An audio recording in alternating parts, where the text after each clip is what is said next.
நமக்கு தனியாவும் அந்த மல்லிக்கு தனியாவும் சாரி எடுத்தோம்ல, ஆமா. அதுக்கு அந்த மல்லி அக்காவை ஹர்ட் பண்ற மாதிரி ஏதோ சொல்லிட்டா. என்ன சொன்னா? இந்த வீட்ல நீங்க 3 பேர் வேற, நான் வேறன்னு சொல்லிருக்கா. மேலோட்டமா பார்த்தா நீங்க மேல இருக்க மாதிரியும் நான் கீழே இருக்க மாதிரியும் தெரியும். ஆனா உண்மையிலேயே நான் தான் மேல இருக்கேன், நீங்களாம் எனக்கு கீழே தான் சொல்லிட்டா. பணம், அந்தஸ்து, பேரு இதுலெல்லாம் வேணா நீங்க பெரிய ஆளா இருக்கலாம்.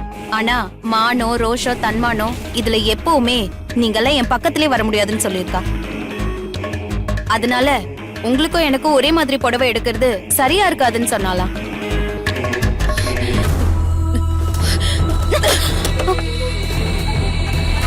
என்ன நினைச்சிட்டு இருக்கா அந்த மல்லி?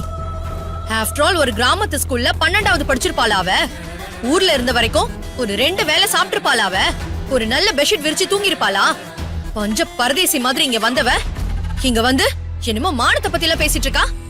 இந்த வீட்டுக்கு வேலைக்கு வந்தவ அவ. அத அடிக்கடி மறந்து போயிடுறான்னு நினைக்கிறேன்.